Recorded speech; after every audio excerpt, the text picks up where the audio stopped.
एक मर्तबा नहीं 11 मर्तबा हुसैन ने एड़ लगाई थी, लेकिन वो मुर्तजिस जो बैठते ही हवाओं से बातें करता था, जिसकी रफ्तार बड़ी तेज थी, 11 मर्तबा इशारा किया, घोड़ा आगे नहीं बढ़ा।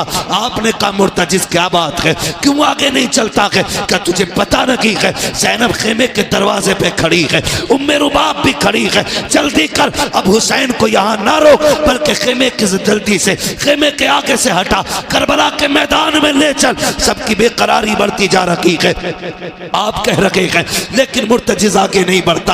आपने कहा था मुर्तजिज मैं जानता हूं तूने भी 3 दिन से पानी नहीं पिया है, सुन मैं करीम इब्ने करीम हूं, सखी इब्ने सखी हूं, मैं तुझे तकलीफ नहीं देना चाहता, जा तेरी मर्जी है। हुसैन तुझे इजाजत देता है, चाहे तो नहरे फुरात जाके प्यास बुझा ले, चाहे तो कूफा चला जा या वापस शहर मदीना चला जा। ये कह के आपने जैसी सीन से पैर निकाला है, अल्लाहु अकबर, मुर्तजिज वो घोड़ा कहता मालिक मुझे कुव्वत गोयाई अता कर दे, अगर आज भी मैं नहीं बोला मौला हमेशा के लिए रुसवा हो जाऊंगा। जब मुर्तजिज ने इतना कहा है, अल्लाह ने उसको कुव्वत गोयाई अता की। लोग कहते हैं हुसैन का घोड़ा कैसे बोल सकता है, वो तो जानवर है।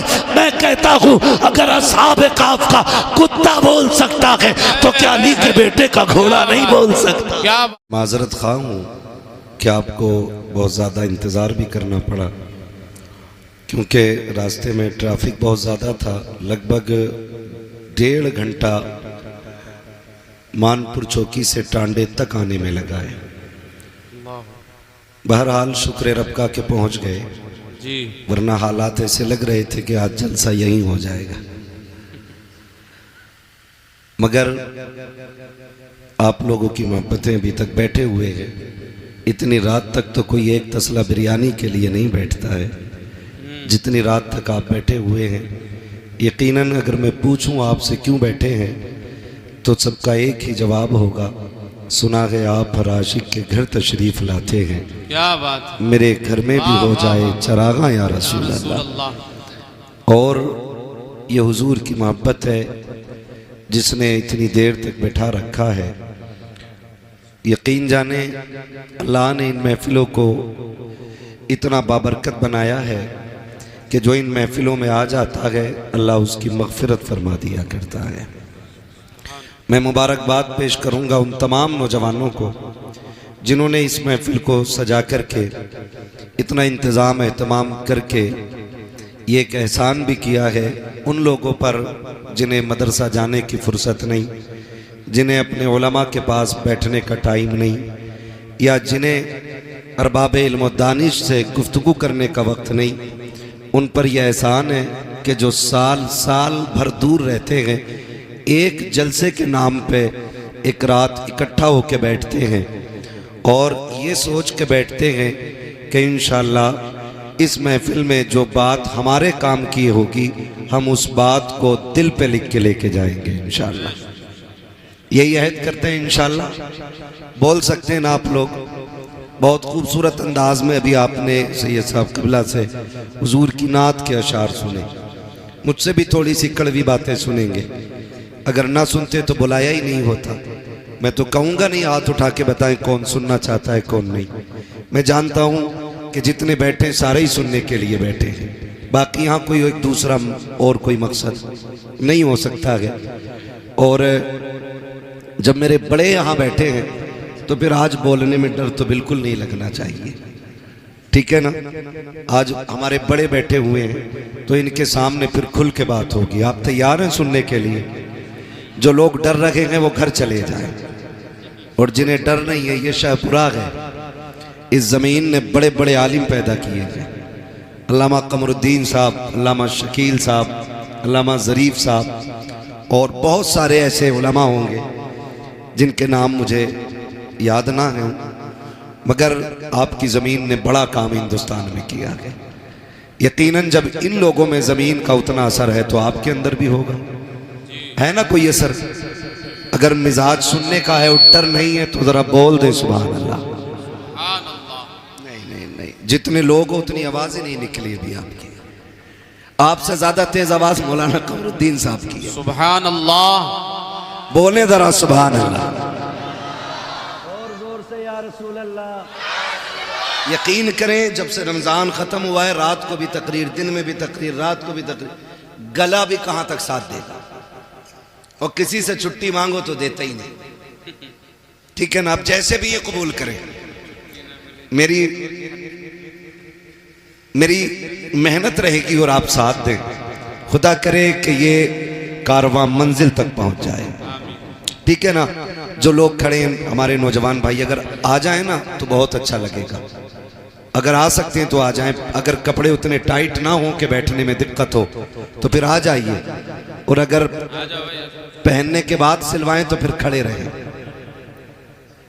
दो ही तरह के कपड़े होते हैं, या तो बंदा सिलवा के पहनता है या पहन के सिलवाता है। ये बुजुर्ग शख्सियतें हमारे पास मौजूद हैं जिनकी दाढ़ी के बाल सफ़ेद हो जाते हैं ना, फिर अल्लाह उन बंदों से हया फरमाता है, हया फरमाता। और फरमाया गया, आक़ा करीम ने फरमाया, जिसने मेरी उम्मत के सफ़ेद बालों वाले बंदे की इज्जत की, गोया उसने मदीने वाले मोहम्मद की इज्जत की। सुभान अल्लाह। तो ये बाबरकत चेहरे भी हैं, मोतबर भी हैं। बस मैं आपसे थोड़ी देर गुफ्तगू करूंगा। मेरी ये गुफ्तगू उलमा से नहीं है, आपसे है। जब इनसे मुझे कुछ कहना होगा ना तो फिर मैं इनका नाम लेके कह दूंगा। बस आप तवज्जो करें। ये है दामन, ये है गिरेबा, आओ कोई काम करें। मौसम का मुंह तकते रहना काम नहीं दीवानों का। अजीज़ाने मिल्लत इस्लामिया, जो हालात आज उम्मत मुस्लिमा के हैं वो किसी से भी पोशीदा नहीं है। हम जिन हालात से गुजर रहे हैं वो सिर्फ हम नहीं, पूरी दुनिया जानती है। हमें जिन मुश्किल मराहिल से गुजरना पड़ रहा है वो हम में से सभी को मालूम है। और यकीनन हर बंदा यही सवाल करता होगा कभी खुद से भी कि इन मुश्किलों से कब निकला जाएगा। वो कौन सा दिन आएगा जो हम इन मुश्किलों से छुटकारा पाएंगे, जो हमारे लिए आसानियों की राहें हमवार होंगी। तो याद रखिए, डॉक्टर इकबाल का वो शेर हर एक के लिए सबक है कि मोहम्मद से वफा तूने तो हम तेरे हैं, ये जहां चीज है क्या लोहो कलम तेरे। कायनात हमारी हो जाएगी, सिर्फ इतना करना है हमें हुजूर से वफा करनी है। कितना करना है हमें हुजूर से, बोले हमें हुजूर से वफा करनी है। कोई ये उम्मीद लेकर ना बैठे मौलवी फ्री जन्नत बांट के जाएगा। जन्नत मेरे बाप की नहीं, जन्नत रसूल पाक की है। मैं मीठी बातों की वजह से आपने मुझे नहीं बुलाया, मेरी कड़वी बातों की वजह से आपने बुलाया होगा। और मेरा मिजाज है, मैं आईना हूं, दिखाऊंगा दाग चेहरे के, जिसे खराब लगे सामने से हट जाए। अगर बात कड़वी लग जाए ना तो माफ करना या ना करना, अच्छी लगे तो दिल पे लिख के ले जाना, अच्छी लग जाए तो दिल पे लिख के ले जाना। मैं कोई बहुत पढ़ा लिखा बंदा नहीं, बस हुजूर के दीन का छोटा सा खादिम, और यही ड्यूटी लगी है कि आप लोगों से बात करता हूं। यही मेरी ड्यूटी है। आपसे मेरी इतनी गुजारिश है कि हुजूर से वफा करनी है हमें, और हुजूर से वफा करने के उसूल आप याद रखिएगा।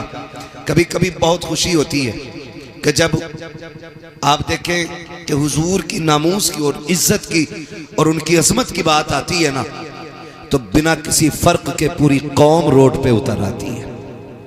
वहां फिर ये नहीं रहता कि हुजूर के लिए उलमा ही निकलेंगे, हुफाज निकलेंगे, कुर्रा निकलेंगे, बल्कि मस्जिद के इमाम से लेकर के मजदूरी करने वाले शख्स तक, और मजदूरी करने वाले बंदे से लेके किसानी करने वाले किसान तक, और किसान से लेकर के घर के अंदर फ्री टहलने वाले नौजवान तक, और उस फ्री वाले से लेकर के स्कूल पढ़ने वाले तालिब इल्म तक, हर शख्स रोड पे उतर के कहता है अगर बात हुजूर की इज्जत की आएगी तो सिर्फ नबी हमारे नहीं, नबी कायनात के लिए नबी बन करके आए। सुभान अल्लाह, सुभान।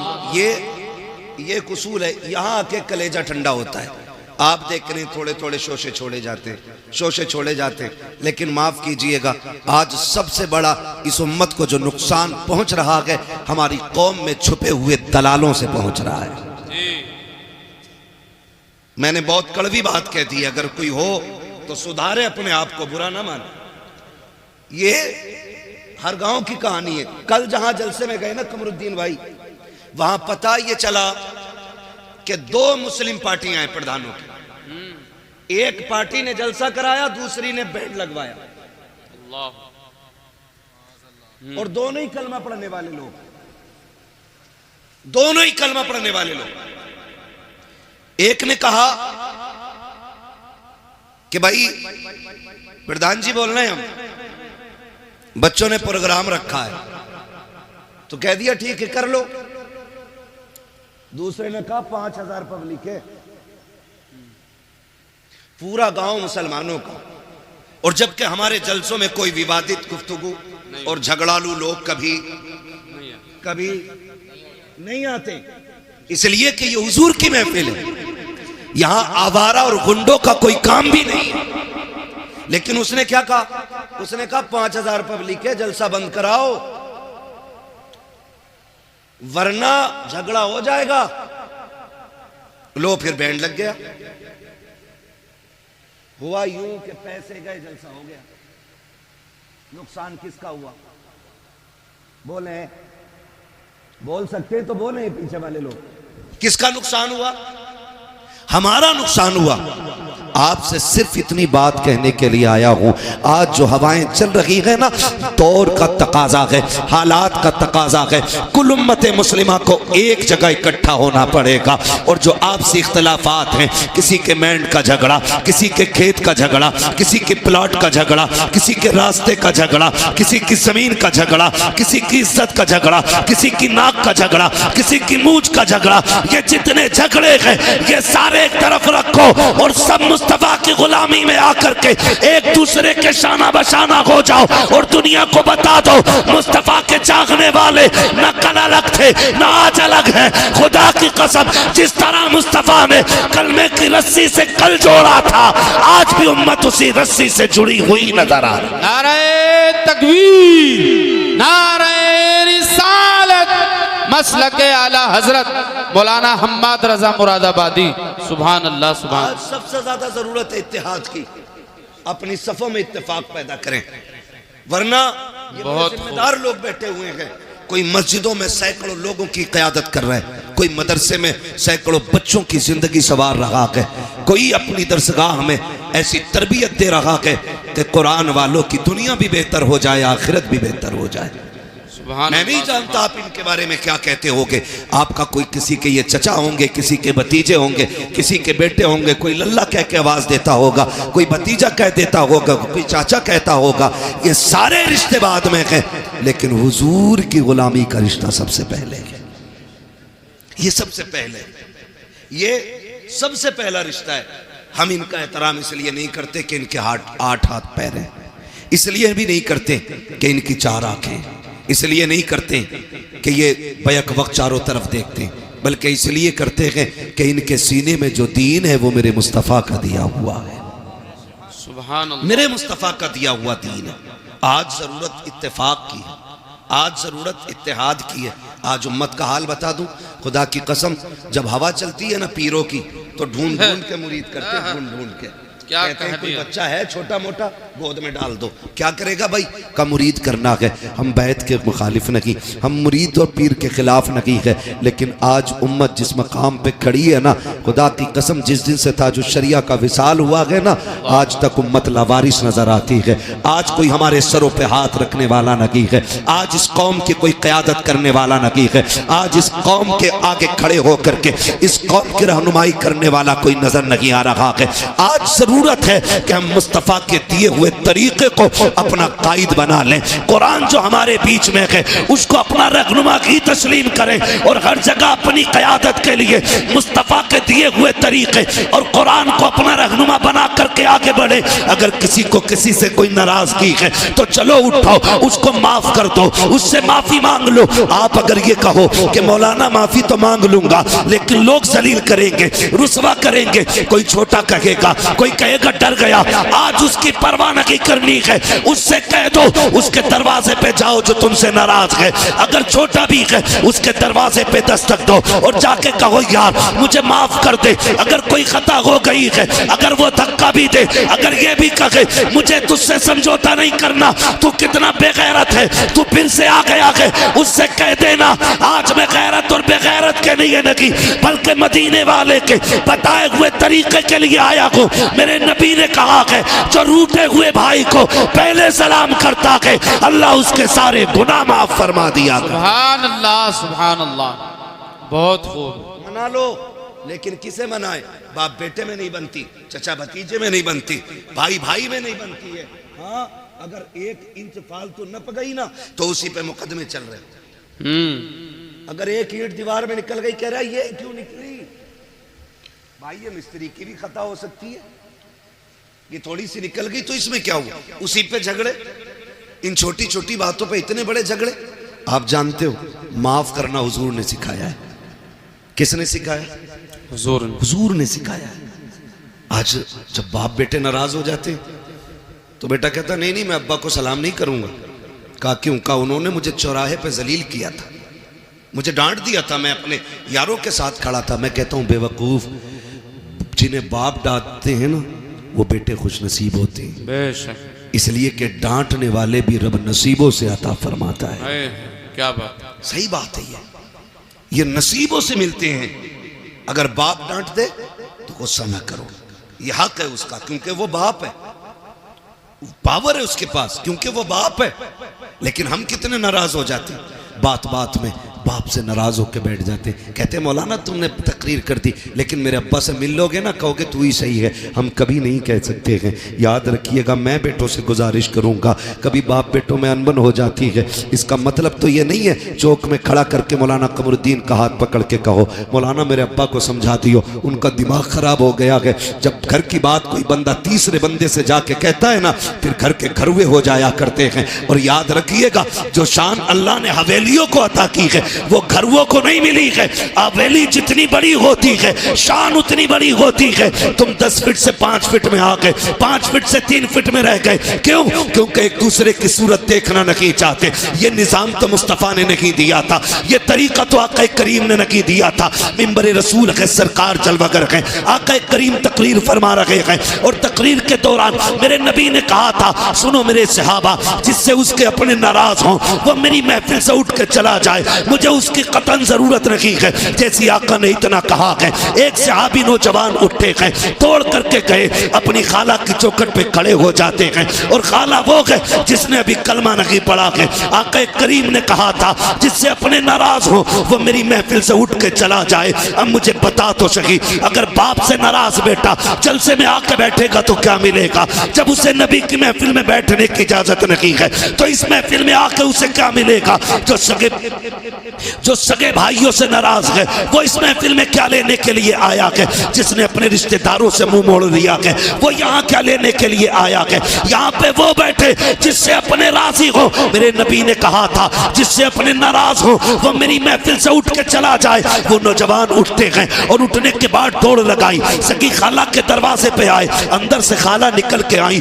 क्या बात है भांजे, आज कैसे आ गया? तू तो मेरा चेहरा देखना नहीं चाहता था, तू तो बात करना नहीं चाहता था, आज आंख में आंसू आ गए। कहने लगे खाला, जो मेरा नबी है ना उसने आज ऐलान किया कि जिससे अपने नाराज हो जाए वो मेरी महफिल से उठ जाए। कहा खाला माफ कर दे, मुझसे राजी हो जा। कहा रो क्यों रखा है? कहा अगर तू राजी नहीं होगी तो मेरा नबी मुझे महफिल में बैठने की इजाजत नहीं देगा। अल्लाह अकबर। इतना सुना, खाला ने कहा था कि तेरा नबी इस अखलाक का मालिक है कि दुश्मनों से नहीं रोकता है। कहा नहीं। उसने कहा चल अब ये बातें नबी की चौखट पे होंगी। खाला ने हाथ पकड़ा है, पांजे को नबी के चौखट पे लाई है और आके आका को इशारा किया, सरकार बाहर आए। कहा कि आपने कहा है जिससे अपने नाराज हो वो उससे मैं नाराज हूँ। कहा जी। उस पर खातून ने आगे बढ़ा कदम और कहा महबूब अब देर न कीजिए, हाथ बढ़ाइए, अपना बना लीजिए, कलमा पढ़ा दीजिए। मेरे नबी ने कहा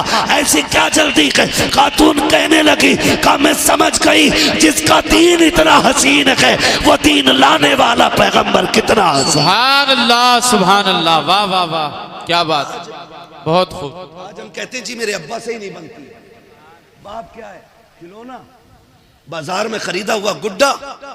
कसम खा के कहता हूं, अगर बाप ने मुंह में चबा के लुक़मे न दिए होते ना तो इस जबान में बोलने की ताकत नहीं आती, ताकत नहीं आती। आज ना 4 किताबें पढ़ के ना और नाम लिखना भी नहीं आता, लगाता अंगूठा पेन जेब में और अब्बा से कह रहा तुमने क्या देखा जो मैंने देखा है? तुम क्या जानते हो मेरे मुकाबले में? तुम क्या जानते हो मेरे मुकाबले में? कभी ना कहना। याद रखिएगा, इल्म किताबों से मिल जाता है लेकिन तजर्बा 70 साल क्या 70 साल ही में जाके मिला करता है। आप किताबों में इल्म ले सकते हो, किताबों से तजर्बा नहीं। तजर्बे के लिए उम्र दरकार है। अपने बाप से हम कह देते नहीं नहीं तुम चुपो, तुम चुपो, डायरेक्ट तुम चुपो, मेरी सुनो। तू बेटा है, ये बाप है, लहजे बिगड़ की बात ना कर, अकड़ के बात ना कर। तू नहीं जानता है, खुदा की कसम ये इतनी बड़ी जात है, अगर ये नाराज हो जाए तो रब नाराज हो जाता है। क्या बात, रब नाराज हो जाता, रब नाराज हो जाता। घर के अंदर रिश्तेदार आए तो बेटा अब्बा को बोलने का मौका नहीं दे रहा। अरे चुपो तुम, तुम्हें कोई बोलना आता, मैं बात करूंगा, मैं बात करूंगा। हाँ तेरी जबान अच्छी है ना, अब बुढ़ापा आ गया, उसकी जबान कांप रही है, अब वो बात करता है ना तो होठ कांपते हैं, क्योंकि आसाब कमजोर हो गए हैं, जिसमें जवाब दे गया है, इसलिए तुझे लगता है ना इसे बात करनी नहीं आती। लेकिन अब भी अल्लाह की इज्जत की कसम खा के कहता हूँ, जब इसके हाथ उठते गए ना तो फिर खुदा की रहमतें इसके टूटे लहजे पे बरसने लगती हैं। आज भी जब ये रब को आवाज देता है, उसकी रहमतें आवाज के साथ साथ बरसती है। तू किससे कह रहा है बात करने का सलीका नहीं है? तुझे पता है जब बड़ी बड़ी बातें बिगड़ जाती है तो इसी के टूटे लहजे बिगड़ी बातें बना दी। सुभान अल्लाह। अपने बाप से ये मत कहना कि तुमसे बोलना नहीं आता। और कई बार कहते तुमने क्या किया हमारे लिए, आए दिन क्या किया, क्यों तुझे 5 बीघे में कोठी बना के देते और तू दुनिया में ठाली रहने के लिए आया। क्या किया तुमने मेरे लिए? क्या हो गया बेटे? कहा उसकी बिल्डिंग देखो बन गई, उसकी बन गई, और जितनी तुम्हें दादा ने दी थी तुम उतनी हवेली में जी रहे हो। कभी ये बात न कहना। अगर तुम्हारे बाप ने इमारत नहीं बनाई, मजदूरी करके तुम्हें पाला है ना सिर्फ, तो फिर अपने बाप के कदम चूमा करो और कहा करो शुक्र है तेरे, इन मेहनतों का हम तेरा शुक्रिया अदा करते हैं कि तूने हमें पसीना बहा के हलाल के लुक़्मे खिलाए, किसी का खून बहा के हमें हराम के लुक़्मे नहीं खिलाए। ये अपने बाप से भी कहा कर, अपने बाप से। मगर हाय अफसोस, हमारी कौम का हाल ये, जब बाप से उठा नहीं जाता ना, जब बाप बिस्तर से नहीं उठ पाता है ना, और कभी बिस्तर गंदा हो जाता है, बुढ़ापा क्या आया, अब तो सारे इल्जामात बाप के सर आने। पानी गिर गया तो कहता तुमसे पानी पीना नहीं आता, खाते हुए खाना गिर गया कहता बुढ़ापा आ गया तुम्हें सलीका नहीं आया। अगर वो चला उठ के और कोई चीज टकरा कर टूट गई, कहता तुम्हें क्या पता कितने पैसे की थी, दिखाई नहीं देता बेटे, जब इसकी जवानी थी ना तो ये तूफानों के कलेजे चीर के चला करता था। आज बूढ़ा हो गया ना तो आज तुम्हारे मुंह में जबान आ गई। कभी बाप की बुराई चौक में न करना, कभी चौक में न करना। मेरे नबी ना जब चलते थे रास्ते में, हुजूर के चचा कभी पीछे हो जाते ना तो हुजूर हाथ पकड़ के आगे कर देते। हुजूर हाथ पकड़ के, चचा पीछे ना चला करे, आगे चले। कहते हैं मेरी जान तेरे कदमों पे कुर्बान, आका मैं तेरे आगे कैसे हो सकता हूँ। सरकार फरमाते थे सुनो चचा, लोग कहते हैं तुम्हारा चेहरा मेरे बाप अब्दुल्ला से मिलता है, जब तुम पीछे चलते हो तो ऐसा लगता है कि मेरी पीठ मेरे बाप की तरफ हो गई है। हमारे नबी ने चचा का भी इतना एहतराम किया, और हम सगे बाप का एहतराम नहीं करते और कह रहे मौलवियों ने बेड़ा गर्क कर दिया। गलती हमारी, जिम्मेदार मौलवी। मच्छर ज्यादा काट दे, कह रहा 14वीं सदी का मौलवी नहीं बख्शा जाएगा। क्यों? मच्छर भी हमने सिखाए। कब तक अपने ऐप दूसरों पे डालेंगे हम? रब तो सबका है ना जी, रब रब जोर से, रब सबका है, सबका है। चलो हमारी नहीं सुन रहा है तो फिर तुम तो ऐसे बनो ना कि तुम्हारी सुने, वो तो सबका है। इमाम गजाली से पूछा था हुजूर दुआएं कबूल क्यों नहीं होती, तो आपने फरमाया था 2 काम किया करो दुआएं कबूल होने लग जाएंगी। कहा क्या? कहा जब भी खाना हलाल खाना और जब भी बोलना सच बोलना। फरमाया 2 काम कर लो, जबान खुलते ही अल्लाह मकबूलियत का परवाना अता फरमा दिया। सुभान अल्लाह।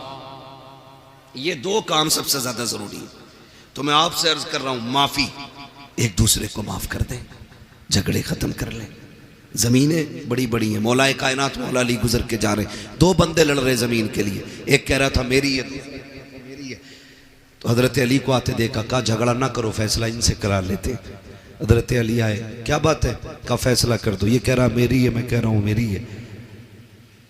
तो आपने फरमाया तुम चुपो, मैं जमीन से पूछ लेता हूँ किसकी है। ठोकर मारी, काली जमीन जानती है मैं कौन हूं। जमीन ने कहा तुम अबू तुराब हो। कहा फिर बता तू किसकी है, इसकी है या इसकी है। जमीन ने कहा तालीन से कह दो ना मैं इसकी हूं ना मैं इसकी हूं, ये दोनों मेरे हैं। दोनों मेरे। जमीन के लिए सगे भाई पे मुकदमे ना करना। बीसा दो बीसा, बीघा दो बीघा छोड़ दो, इसलिए कि दौलत मेहनत से मिलती है, रिश्ते खुदा की रहमत से मिला। सुभान अल्लाह। कचहरी जाके देखो भाई के कनपट्टे पे किसने लगा रखी है, सगे भाई ने। मुकदमे किसने किए, सगे ने किए। जेल में किसने डाला, सगों ने डाला है। भतीजों को यतीमी की जिंदगी गुजारने पे मजबूर किसने किया है, सगों ने किया है। अपने बाप के साए से महरूम बच्चों को किसने किया है, अपनों ने किया है। ओ नौजवानों, खून में गर्मी होती है, थोड़ी देर के गुस्से को बर्दाश्त कर लिया करो। अगर किसी के लहजे में तुम्हें जिल्लत महसूस हो, थोड़ी देर की जिल्लत बर्दाश्त कर लो। अगर तुमने खून की गर्मी दिखाई, नस्लें बर्बाद हो जाती हैं। जमाना तमाशाई बना देखता है और आज दुश्मन ताकतें तुम्हें मुंह फैलाए देख रही हैं। तुम जरा सी गलती करो, तुम्हारे बेड़े गरक कर दिए जाएं, तुम्हारे जरा से कदम गलत उठे, तुम्हें तबाह को बर्बाद कर दिया जाए। मुझे बताओ तो सही, जितने दंगे हो रहे हैं उनमें मुजरिम भी गम है, कातिल भी गम है, मकतूल भी गम है, सताए भी हम जाते हैं, जेलों में भी हम डाले जाते हैं। वजह सिर्फ इतनी है कि हमारे गुस्से कंट्रोल में नहीं है, हमारे दुश्मन चालाकी से काम कर रहे हैं। तुम्हें तो मुस्तफा ने फिरासत दी थी, आका करीम ने दयानत दी थी, तुम्हें बिगड़ने की जरूरत नहीं है। अगर गुस्सा आ जाए, सुलह हुदैबिया याद कर लेना, सारा गुस्सा ठंडा हो जाएगा। अगर बदला लेने का वक्त आ जाए तो फतेह मक्का याद करना। खुदा की कसम, मुस्तफा का किरदार अपना लो, ये दुनिया भी हमारी होगी, आखिरत भी हमारी होगी। सुभान अल्लाह, सुभान अल्लाह, बहुत खूब हजरत, सुभान अल्लाह। कह रहा हूं, एक एक जगह का नाम आप पढ़ते होगे और सारे देखते होगे। मकान भी हमारे टूटे, जेल में भी हम, मारे भी हम गए, जेल में भी हम। समझ रहे? मस्जिदों पे हमारी हमले, जेल में भी हम।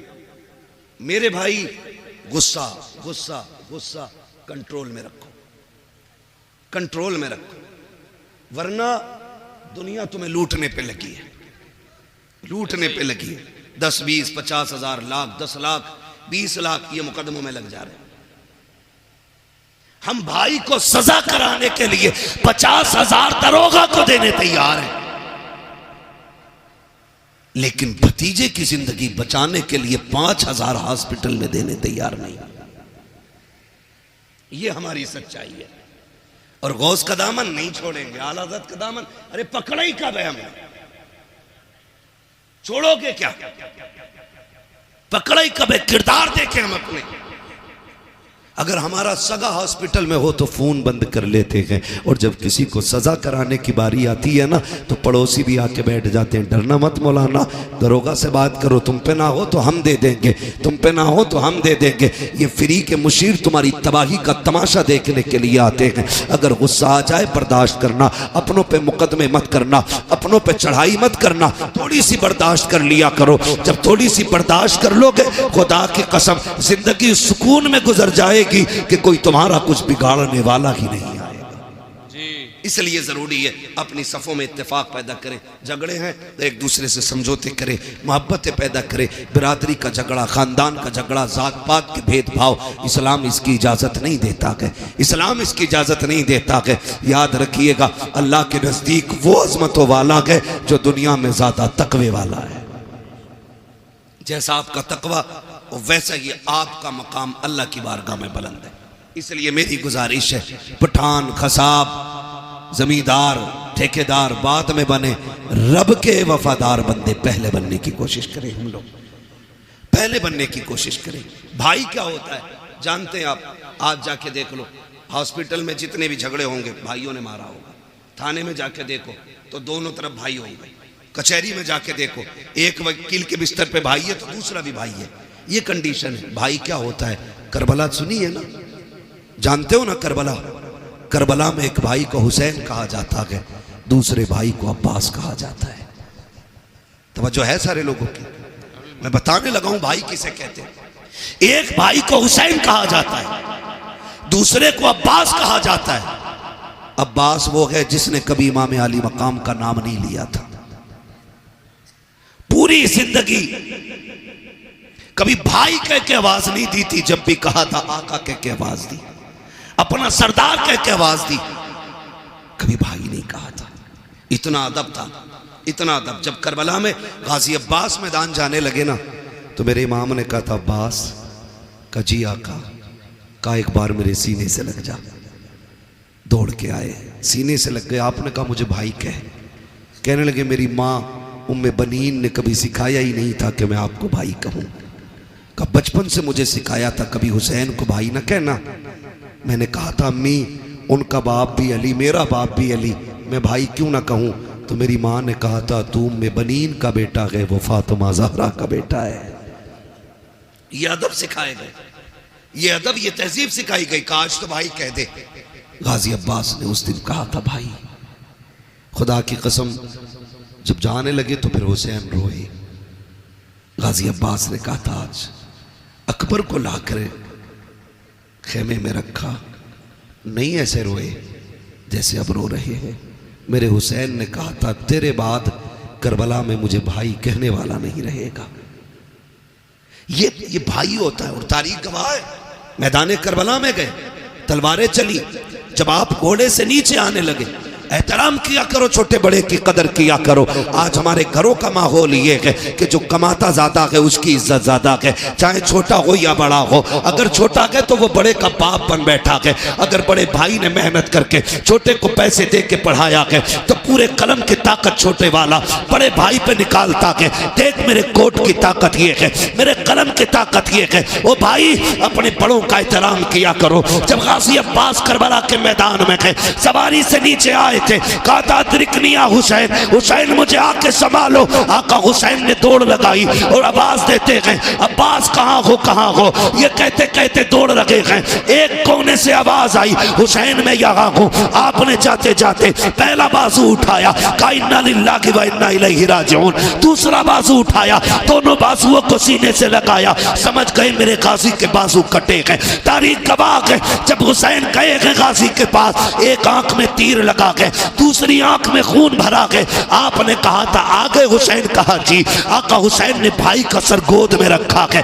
अब अदब देखिए भाई ने भाई का कैसे किया है। आज भाई का भाई गला काटने के लिए तैयार है, अपने फायदे के लिए। अपनों को जमीन में दफनाने वालों कान खोल कर सुनो, रिश्ते कैसे निभाए जाते हैं। जब गाजी अब्बास का सर हुसैन की गोद में आया था, मेरे इमाम ने कहा था गाजी खैर तो है, कहते शुक्र है रब का। फिर गाजी अब्बास ने कहा था हुसैन मुझे मालूम है कि तुम मुझे लेके जाओगे। कहा हाँ। कहा मेहरबानी करना मुझे खेमे ना लेके जाना। कहा किस लिए? कहा सुबह से इतनी लाशें उठाई हैं कि तेरे बाजू थक चुके हैं हुसैन, अब तू तन्हा रह गया है हुसैन, मुझे लेके ना जाना। कहा सुन अब्बास मैं यहाँ कैसे छोड़ दूंगा, खेमे में तेरी ज़ैनब को तेरा इंतजार है, उम्मे रुबाब को तेरी राह पे आके जमी है। कहा सुन तो सकी, सकीना भी तो तेरा इंतजार कर रही है। गाजी अब्बास ने कहा था हुसैन अगर तुम मुझे लेके गए और सकीना ने पूछ लिया चचा तुम तो पानी लेने गए थे, पानी किधर है, तो जवाब क्या दूंगा।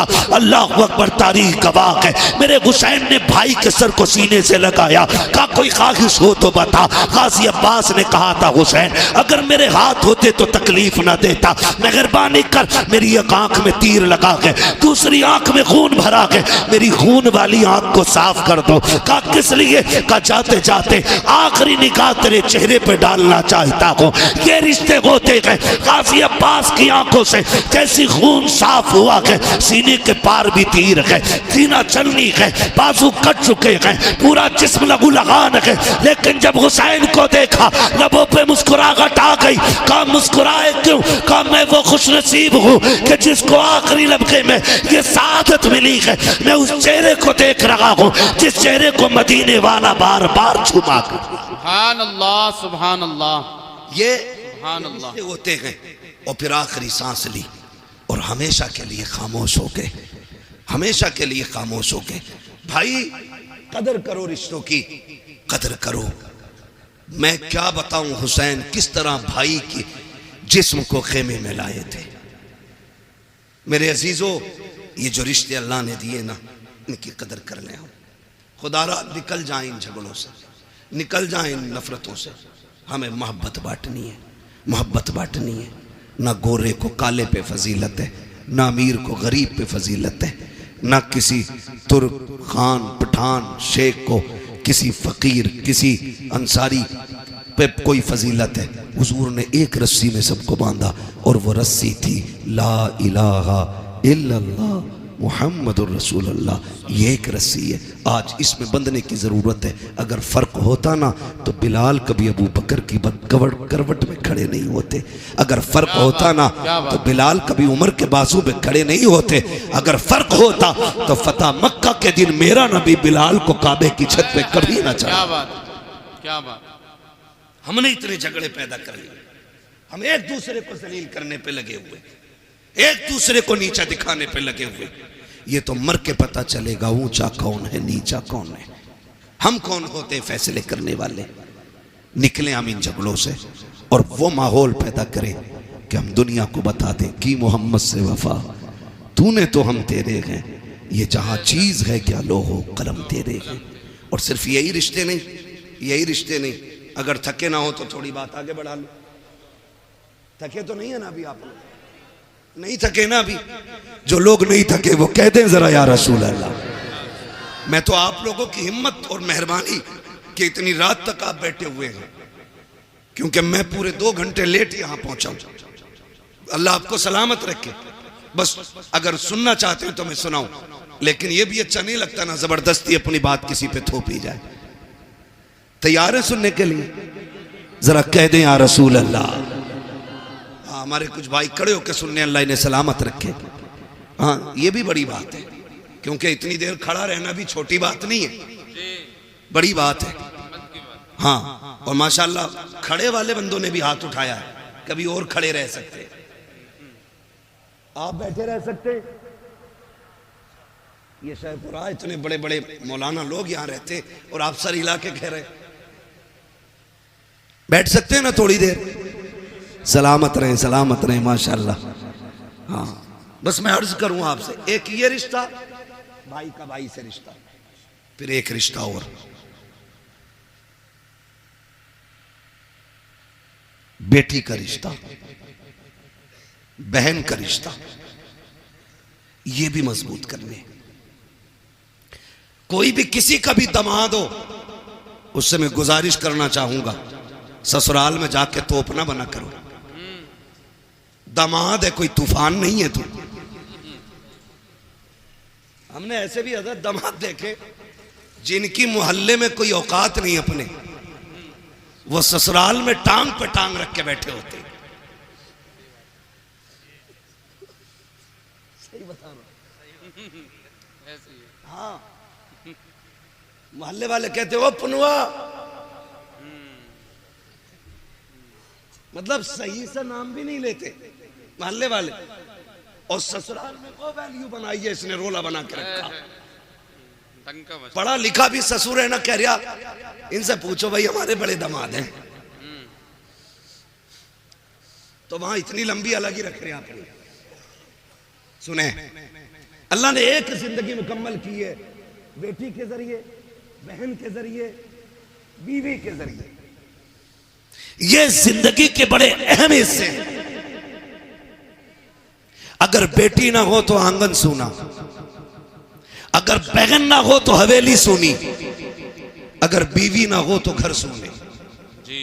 ये तीनों अहम रिश्ते हैं और सबसे ज्यादा जुल्म इन्हीं पे होता है, सबसे ज्यादा। वो दामाद जिस गरीब ने अपने घर 300 रुपए का जूता नहीं पहना होता, वो ससुर से 1800 रुपए लेता जूतों के लिए। ना करो ये, इतने आसान कर दो रिश्ते कि जिस तरह बाप को बेटों पे नाज होता है, उसी तरह बाप को दामाद पे नाज होना चाहिए। ईद गुजरी है, ईद, रहम करो यार, हाथ जोड़ रहे हैं तुम्हारे आगे। 1.5 लाख की ईद ही गई है, ये रस्में चल गई है। ईदी में क्या 3 किलो छुआरे, हाँ 1.5 किलो बादाम, 2 किलो किशमिश। खागा कौन? का दामाद। 1 क्विंटल सामान भेजा, दूल्हा बन के फिर भी ऐसे ही आया जैसे भीगी मुर्गी। ये जबरदस्ती के लोड है, खत्म करो। ये जबरदस्ती के लोड ये नहीं रहने चाहिए। सिर्फ वो रखो जो इस्लाम ने रखा है। हमें अपनी तरफ से फालतू नहीं बढ़ाना, नहीं बढ़ाना। ये अलग बात है कि दामाद का लीवर इतना कमजोर होता है कि बादाम खाते ही बीमार। ये कंडीशन है। इसलिए मेरे अजीज फालतू के खर्चे बंद करो। आज गरीब सोचता कि बेटी रुखसत कैसे की जाएगी, आज कमजोर सोचता कि बेटी के हाथ कैसे पीले किए जाएं। इसलिए कि मैंने कई गरीबों को कहते सुना कि रिश्ता पक्का तो कर देते, लेकिन बीच में ईद आ रही है, 1 लाख का खर्चा बढ़ जाएगा, ईद के बाद रिश्ता पक्का किया जाएगा। यार जो गुंजाइश वाला है वो तो कभी भी कर सकता है, लेकिन गरीबों का जीना हराम किया है ऐसी कसरत दौलत दिखाने वालों ने जो 1-1 लाख की ईदियां दे रखे हैं। कोई फायदा नहीं, कोई मकसद नहीं। इतने आसान कर दो निकाह, ताकि अगर कोई गरीब बेटी जब हाथ पीले हो तो रब का शुक्र अदा करे और मचल के कहे मालिक तेरा एहसान है, तूने हुजूर की उम्मत में पैदा किया है जहाँ गरीब बेटियों को रब ने ये हक दिया है कि जहाँ अमीर मुस्कुराते हैं उसी सफ में गरीब भी खड़े होकर मुस्कुराया। नारे तकबीर, नारे रिसालत। पैगाम हक कॉन्फ्रेंस, मुफ्ती हम्माद रजा मुरादाबादी। है तवज्जो, आसान करेंगे इंशाअल्लाह निकाह, इंशाअल्लाह। बोले इंशाअल्लाह, जोर से बोलो इंशाअल्लाह।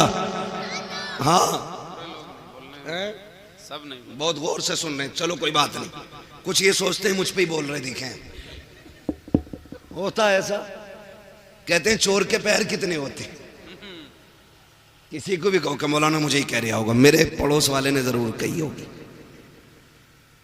ये इस तरह के ख्यालात पैदा होते हैं। तो रिश्ते आसान करें, रिश्ते आसान करें। मैं सिर्फ एक बात जानता हूं, ये फ्रिज, गाड़ी, मोटरसाइकिल, कारें मांगने वाले लोग हो, मैं सिर्फ एक बात कहूंगा उन लोगों से जो मांग मांग के जहेज लेते हैं, यार जिसने बेटी दे दी उसने सारी कायनात उठा के दे दी।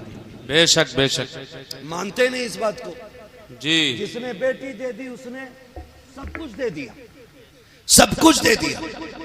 उसकी हिम्मत को सलाम कि 22 साल 18 साल पाल के किसी अजनबी के हवाले कर देता है। और उसमें भी कह रहा पिलाई जो थी ना आधा इंची कमजोर रह गई, क्यों इसमें भैंसे बांधेगा? 2 इंची की पिलाई चाहिए बेड में, अलमारी में। कब्र के तख्ते क्या इंची के होते हैं? बोलो। यही होते हैं ना, 1 इंच, पौन इंच का तख्ता कब्र में लगना है और बेड में 2 इंची की पिलाई। क्यों? क्योंकि कब्र का तख्ता खुद अपनी मालियत से खरीदा जाता है, इसलिए पौन इंची से काम चला रहा है। और उधर हराम का रखा दिख रहा है ना, इसलिए 2 इंची की मांग के ला रहा है। और मैं तो कभी कभी सोचता हूं ये बुलेट के लिए जो चच्चा लड़ रहे थे ना, ये कभी बैठेंगे नहीं इस पे। बेइज्जती और करा ली, बैठेंगे ना, चाबी भी ना मिलेगी ना। बैठना तो छोड़ो, चाबी भी ना मिलेगी। चाबी, मैं एक बात कह रहा हूं, बेगानी शादी में अब्दुल्ला दीवाना, भाई जिसे मिलेगी वो सोचे। तू क्यों मरा जा रहा चच्चा? तू बेड की पिलाई की नहीं, कब्र के तख्तों की फिक्र कर। हमारी कंडीशन क्या है? दूल्हा बनता है बेटा, और बाप की खुशी का उस दिन ठिकाना होना भी नहीं चाहिए, क्योंकि ये बाप है और जो दूल्हा बना वो इसका। इसमें भी शक है क्या? वो इसका बेटा है। ओ भाई, अपने बाप ही का तो बेटा होता है ना दूल्हा। तो फिर भी कुछ सोच रहे, कहीं मौलवी पकड़ ना ले किसी मसले में। मैं पकड़ने नहीं, समझाने आया हूं। वो इसका, और ऐसे ना आज बैग यूं दबा के इधर इधर इधर इधर, खाना ठीक है, रोटी तो कच्ची नहीं रह गई, मिर्च सही है, हड्डी तो बेकार नहीं है, इसकी तो हड्डी ठीक है, अब तू लड़की वाले की हड्डी और चबा ले। ये कंडीशन होती है हमारी शादियों की। मजाल है जरा सी नमक तेज हो जाए, रोटी कम पड़ जाए, बिरयानी ज्यादा हो जाए, रोटी कम रह जाए, फजीते करते हुए चलते हैं। हाँ हाँ, क्या खिलाया है उसने, उससे 2 लोगों को रोटी सही से नहीं दी गई, वो बेगैरत 2 रोटी की बात करता है। जब तू बारात लेके आया था ना तो 300 लोगों को हाथ जोड़ जोड़ के ला रहा था, चलियो वरना इज्जत रह जाएगी, चलियो वरना लोग जलील करेंगे। 4 आदमी बारात में आने के लिए नहीं थे, वो तुम्हें खुदा का वास्ता जब बेटी वालों के घर जाया करो, आधी रोटी घर खा के जाया करो, आधी बेटी वाले के घर खाया कर। अगर तेरी आधी खुराक की वजह से किसी बेटी के बाप की इज्जत रह गई, अल्लाह कयामत में कम नेकियों के बावजूद तेरी इज्जतों को 4 चांद लगा के। नारे तकबीर, नारे रिसालत, वाह वाह, बहुत खूब हजरत। हजरत कई बरातियों की जेब में जलजीरे हमने देखे, रसमोले लेके चलते हैं, नींबू भी चल रहे हैं, ये सारी चीजें लेके हम चल रहे हैं। ना करो, क्योंकि बारात का खाना 8 दिन की मेहनत नहीं, किसी बाप के 18 साल लगे हैं, किसी के 15 लगे हैं। ये तो उस दिन पता चलेगा ना जब अपनी बेटी की रुखसती की बारी आएगी, तब पता लगता है इज्जत क्या होती है, हक बात है, हक बात। तब पता चलता है जिल्लत क्या होती है। हाँ, मुखिया बना फिर रहा, कह रहा बोटी ठीक है, सब कुछ नाप तोल के इंच लगा के सारा लिया, और जब निकाह में इमाम साहब ने कहा, कह रहे कितने चल रहे हैं जी, तो मौलाना ने भी कह दिया जब सबके बढ़ रहे तो हमारे भी बढ़ा दो, 5 चल रहे हैं। ऐसे कूदा जैसे बरैया ने काट लिया। कह रहा तुम्हारे यहां नए तरीका, हमारे यहां तो 1500 चल रहे हैं। झूठ तो बोल ही देता है, चलें या ना चलें, बचाने की कोशिश कर रहा है। अच्छा, मैं भी कभी कभी सोचता हूं कि जो लोग 5 स्टार होटल में खा करके 100-150 रुपए टिप्स दे देते हैं, जब वो 3 रुपए 4 रुपए फायदा कमाने वाले सब्जी बेचने वाले से सौदा करते हैं, तो फिर उससे 1 रुपए के लिए क्यों लड़ते, मरे जाते। यार गरीब को दिया करो, गरीबों पे लगाया करो। इमाम ने 5000 मांग लिए, कह रहे आप बुलाओ कलवा के अब्बा को, उनको भी बुलाओ जिन्होंने रिश्ता कराया है। कहा ये पहले क्यों नहीं बताया था, यहाँ 5000 चलते हैं, हम तो मौलवी अपना लेके आते। मैं कहता हूँ गैरत कर, जब बेगैरती दिखाता है तब तुझे पैसे दिखाई नहीं देते, जब तुझे अपनी शान बनाने की बारी आती है तब तुझे पैसे कम लगते हैं, जब इमाम को देने की बारी आई तेरा कलेजा फट जाता है। ओ भाई, इमाम को ज्यादा से ज्यादा दिया करो, इसलिए कि बेनमाजी खाएगा तो कम मिलेगा, नमाज वाला खाएगा सवाब अल्लाह ज्यादा अता फरमाए। सुभान अल्लाह, सुभान। लेकिन यहाँ के फिर सुई नाप तोल करते, इसलिए निकाह आसान करें, करेंगे इंशाअल्लाह, करेंगे इंशाअल्लाह। सुबह से ही भूखे तो न रहेंगे। एक और वो कहते हैं ना बबर सिस्टम है, क्या कहते हैं उसे, स्टैंड खड़े में जो खाना, स्टैंडर कहते हैं ना, हाँ स्टैंडर ही कहते हैं उसे लोग कहते हैं। हम लोग जो गांव के लोग हैं, हमको इतने बड़े शहर के थोड़ी हैं यार, गांव के घर की ऐसी समझ लो। कह रहे स्टैंडर में है खाना, कह रहा स्टैंडर में, कह रहा तो मैं भी जाऊंगा वहां जाके वो बदतमीजी खाने पे, और फिर कह रहे खाने में बरकत नहीं हो रही। सुने, मैं गारंटी के साथ कहता हूँ, सुन्नत के मुताबिक खाना खिलाया करो, खुदा की कसम बरकतें भी नाजिल होंगी और निकाह में खुदा की रहमतें भी नाजिल होना शुरू हो जाए। बेशक बेशक। तो मैं आपसे जो बात कर रहा था, मैं ये कह रहा था, ये रिश्ते हमने इन पे बड़ा जुल्म किया, बेटी का रिश्ता, बहन का रिश्ता, माँ का रिश्ता, ये सारी हमने मजलूम बना दिए, सारी मजलूम बना दिए। रिश्ते बहुत अहम होते हैं, इन्हें जोड़ने की कोशिश करो, तोड़ने की कोशिश नहीं करनी है, इन्हें जोड़ने की कोशिश करनी है। ईद गुजरी है, ईद उस दिन गुजरे, टांडे में 3 दिन ईद चलती है, अब तक चल। इतनी बेगैरती है हमारी कौम के अंदर, क्योंकि अभी कटा नहीं ना हमारा कोई दीन के लिए, इसलिए ईद भी 3 दिन करेंगे, बदमाशियां भी करेंगे, डीजे भी बजाएंगे। ईद खुदा की तरफ से बहुत बड़ा तोहफा है। हम इसकी इज्जत करें, हम इसकी कदर करें। ईद के नाम पे टांडे बच्चियां भेज दी कि हक है उसका ईद में जाना, नहीं, ये गलत है। जो हक है वो दो उनको, जो नहीं है वहां उन्हें फ्री ना करो। दीन बड़ा मुश्किल है। वरना सच बताओ, जब तेरी मेरी बेटी बेपर्दा किसी बाजार में जाती होगी, फिर खातून जन्नत की बेटी सैयदा ज़ैनब के दिल पे क्या गुजरती होगी? खुद सोचो जरा। वो सोचती नहीं होंगी हमने खानदान दे दिया लेकिन पर्दा नहीं दिया था, हमने अपनों की लाशें देखी हैं, बच्चों के कटे सर देखे, लेकिन हमने हुजूर का दिया हुआ पर्दा नहीं छोड़ा। तो फिर क्या जवाब होगा अगर क़यामत में उन्होंने पकड़ लिया तो? इसलिए खुदारा हम अपने रवैयों को बेहतर करें, रवैयों को बेहतर करें। ईद गुजरी है ना, कई लोग ना बेटियों को फोन, ना बेटियों को बुलाना। क्यों? कि दामाद से अनबन हो गई थी।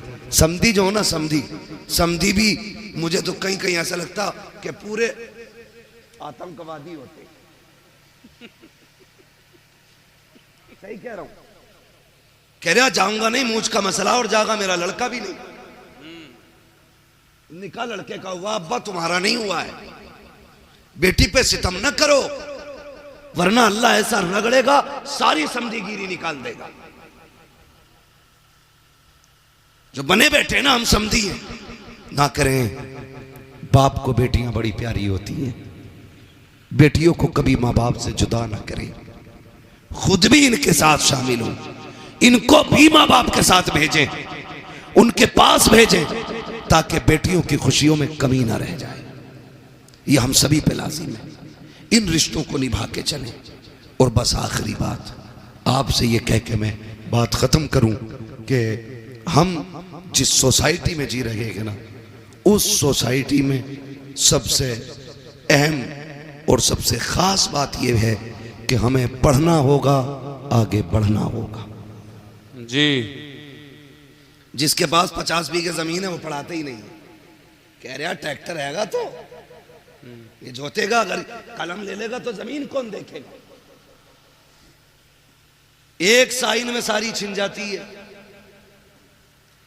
जमीन मजबूत ना करो, औलादे मजबूत बनाओ।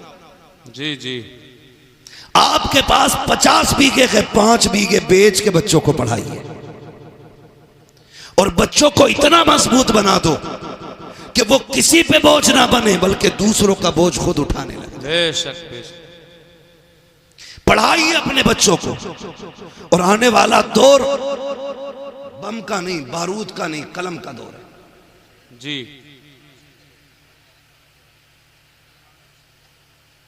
ये बातें तारीख लिखवाते समय बता दिया करो, ताकि हम ये बता दें कि हम ये कब सुनाएंगे।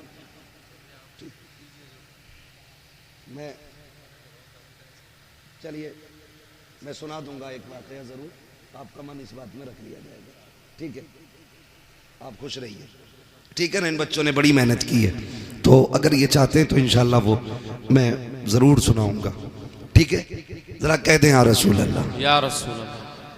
और जोर से कह दें या रसूल अल्लाह, या रसूल अल्लाह। है ना? मेरे भाई ने पहले भी मुझसे कहा था इस बात को, तो मैंने कहा था इंशाल्लाह कोशिश रहेगी। ठीक है, लेकिन मैं क्यों, हाँ, और मैंने उसमें बीच में जिक्र भी कर दिया है थोड़ा सा, लेकिन मैं आपको बता दूं, बस नाराज ना हुआ करें, मैं ये बात बता दूं भाई कि कुछ चीज़ें ऐसी होती हैं ना जो मौके के साथ ख़ास होती हैं। जी जी। ख़ास होती हैं। करबला का जिक्र अगर मुहर्रम में हो तो फिर 4 चांद लग जाया करते हैं। ठीक है ना? लेकिन मोहब्बत आपकी है तो इंशाल्लाह मैं कोशिश करूँगा कि इस बारे में भी कुछ बात कर लूँ। ज़रा कह दें या रसूल अल्लाह, या रसूल। अब जो दौर है ना, मैं जो कह रहा हूँ, अब जो दौर है वो दौर कलम का है। वही आगे बढ़ेंगे जो पढ़ेंगे। कब्जा हुकूमत उन्हीं की रहेगी जिनके हाथों में कलम होगा। हम जो तोड़े गए ना, हमारी जहालत की बुनियाद पे तोड़े गए।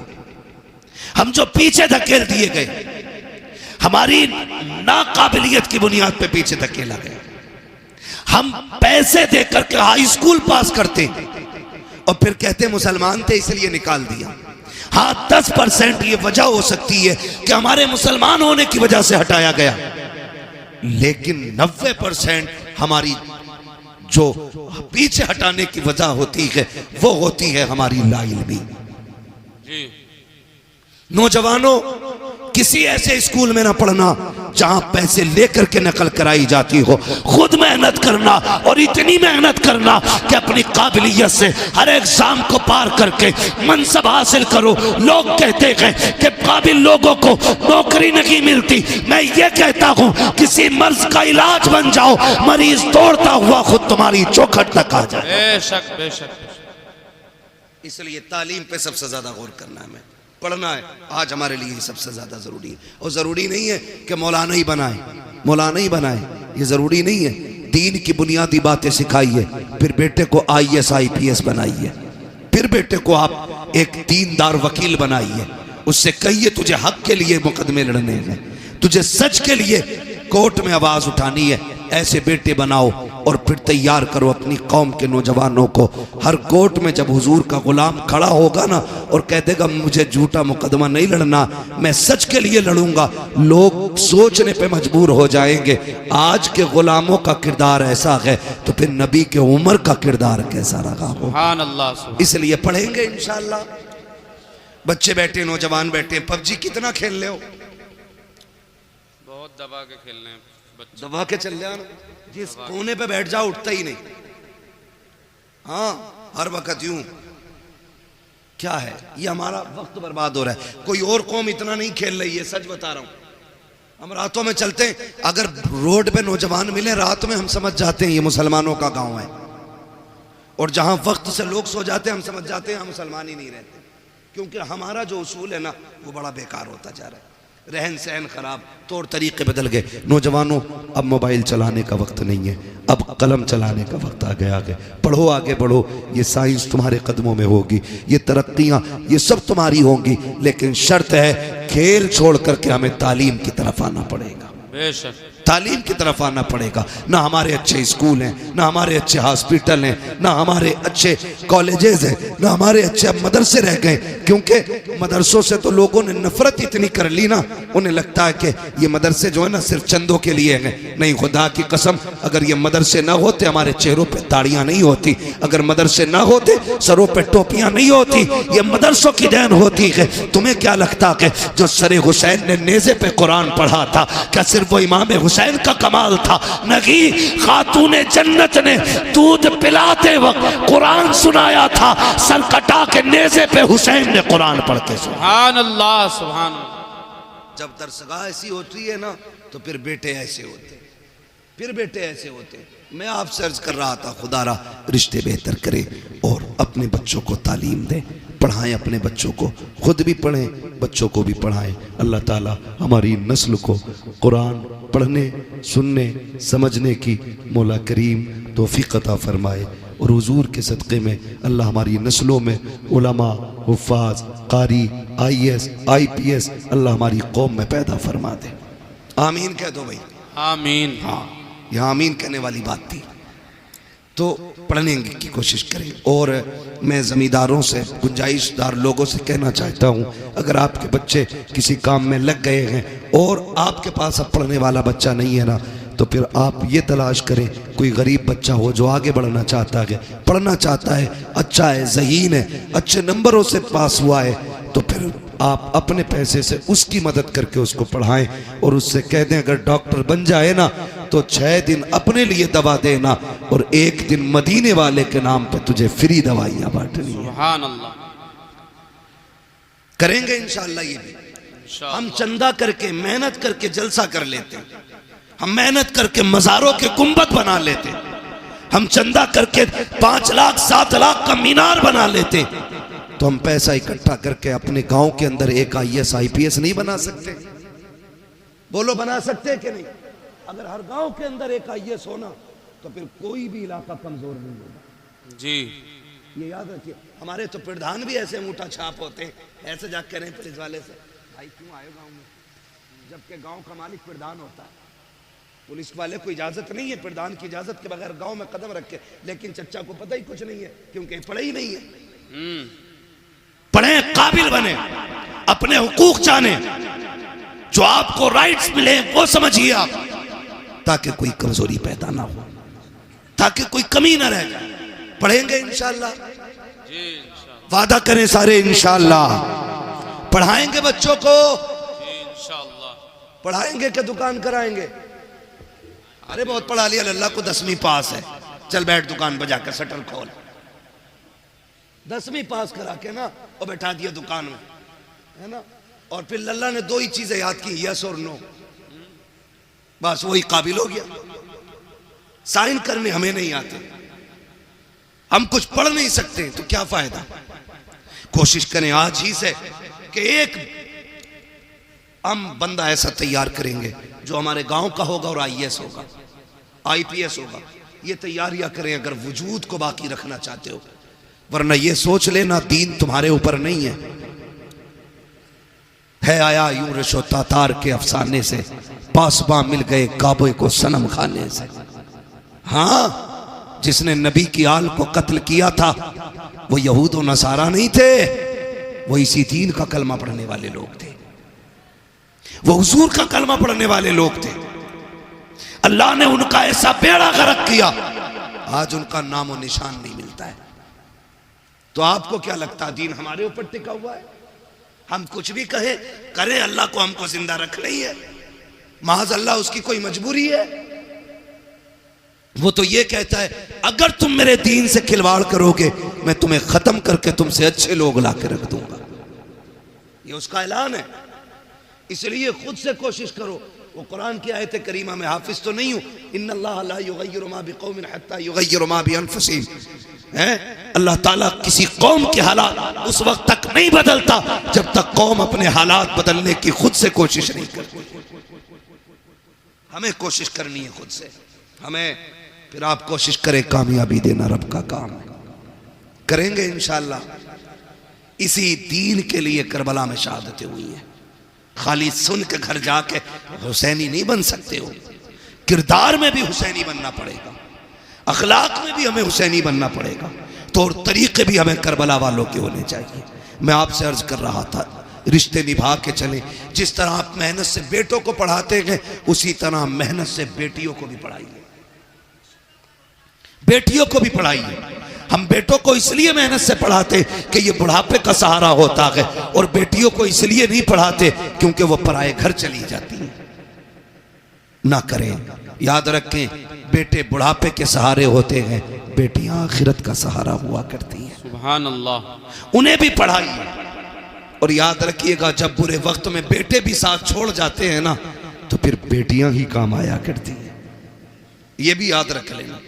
फिर बेटियां ही काम आया करती है अगर बेटे भी साथ छोड़ जाए। क्या तुमने नहीं देखा कितने बाप घर के बाहर बैठे मिलते, कितने वीडियोस रोज के वायरल होते कि वो कहता मेरे बच्चों ने निकाल दिया, कोई कहता बहू ने घर में नहीं रहने दिया, कोई कहता बेटे ने धक्का दे के निकाला गया। ऐसे बुरे वक्त में भी बेटियां काम आ जाया करती हैं। तुमसे गुजारिश करना चाहता हूँ, खुदारा रिश्तों की कदर करो। तुम जानते हो बेटी क्या होती है, आओ जरा दिल पे हाथ रख के सुनो। मैं बताना चाहता हूँ बेटी किसे कहते हैं। जब मेरा इमाम आखिरी बार करबला के मैदान में जा रहा था, सारे लोग एक एक करके शहीद हो चुके हैं, मेरे इमाम ने तैयारी मुकम्मल की है। और तैयारी करके जब आप अपनी सवारी, जिसको मुर्तजिज कहा जाता है, आप अपने घोड़े पर सवार हुए। आज इमाम आली मकाम जब घोड़े पर आए हैं, अपनी सवारी पर बैठे हैं, बड़ी तेजी से सवारी को इशारा किया है। एक मर्तबा नहीं 11 मर्तबा हुसैन ने एड़ लगाई थी, लेकिन वो मुर्तजिज जो बैठते ही हवाओं से बातें करता था, जिसकी रफ्तार बड़ी तेज थी, 11 मर्तबा इशारा किया, घोड़ा आगे नहीं बढ़ा। आपने कहा मुर्तजिज क्या बात है, क्यों आगे नहीं चलता है? क्या तुझे पता नहीं है ज़ैनब खेमे के दरवाजे पे खड़ी है, उम्मे रुबाब भी खड़ी है, जल्दी कर, अब हुसैन को यहाँ ना रोक, बल्कि खेमे की जल्दी से खेमे के आगे से हटा, करबला के मैदान में ले चल। सबकी बेकरारी बढ़ती जा रही है, आप कह रहे हैं, लेकिन मुर्तजिज आगे नहीं बढ़ता। आपने कहा था मुर्तजिज मैं जानता हूँ तूने भी 3 दिन से पानी नहीं पिया है, सुन मैं करीम इब्ने करीम हूँ, सखी इब्ने सखी हूँ, मैं तुझे तकलीफ नहीं देना चाहता, जा तेरी मर्जी है। हुसैन तुझे इजाजत देता है, चाहे तो नहरे फुरात जाके प्यास बुझा ले, चाहे तो कूफा चला जा या वापस शहर मदीना चला जा। ये कह के आपने जैसी सीन से पैर निकाला है, अल्लाह अकबर, मुर्तजिज वो घोड़ा कहता मालिक मुझे कुव्वत गोयाई अता कर दे। अगर आज भी मैं नहीं बोला, मौला हमेशा के लिए रुसवा हो जाऊंगा। जब मुर्तजिज ने इतना कहा है, अल्लाह ने उसको कुव्वत गोयाई अता की। लोग कहते हैं हुसैन का घोड़ा कैसे बोल सकता है, वो तो जानवर है। मैं कहता हूँ अगर असहाब काफ का कुत्ता बोल सकता है तो क्या अली के बेटे का घोड़ा नहीं बोल सकता? क्या बात है, क्या बात है, बहुत खूब है तवज्जो? मुझे नहीं लग रहा आप सुनने के लिए बैठे। बस जो हुए गलत उनको माफ फरमाए रब्बे कायनात। जिंदगी ने दिया साथ, फिर होगी मुलाकात। चमन रहा फूल खिलेंगे, जिंदगी रही फिर मिलेंगे। सारे लोग कलमा शरीफ पढ़ लीजिए, ला इलाहा इल्लल्लाहु मुहम्मदुर रसूलुल्लाह व मा अलैना इल्लल बलाग। अस्सलामु अलैकुम। मुस्तफा जान।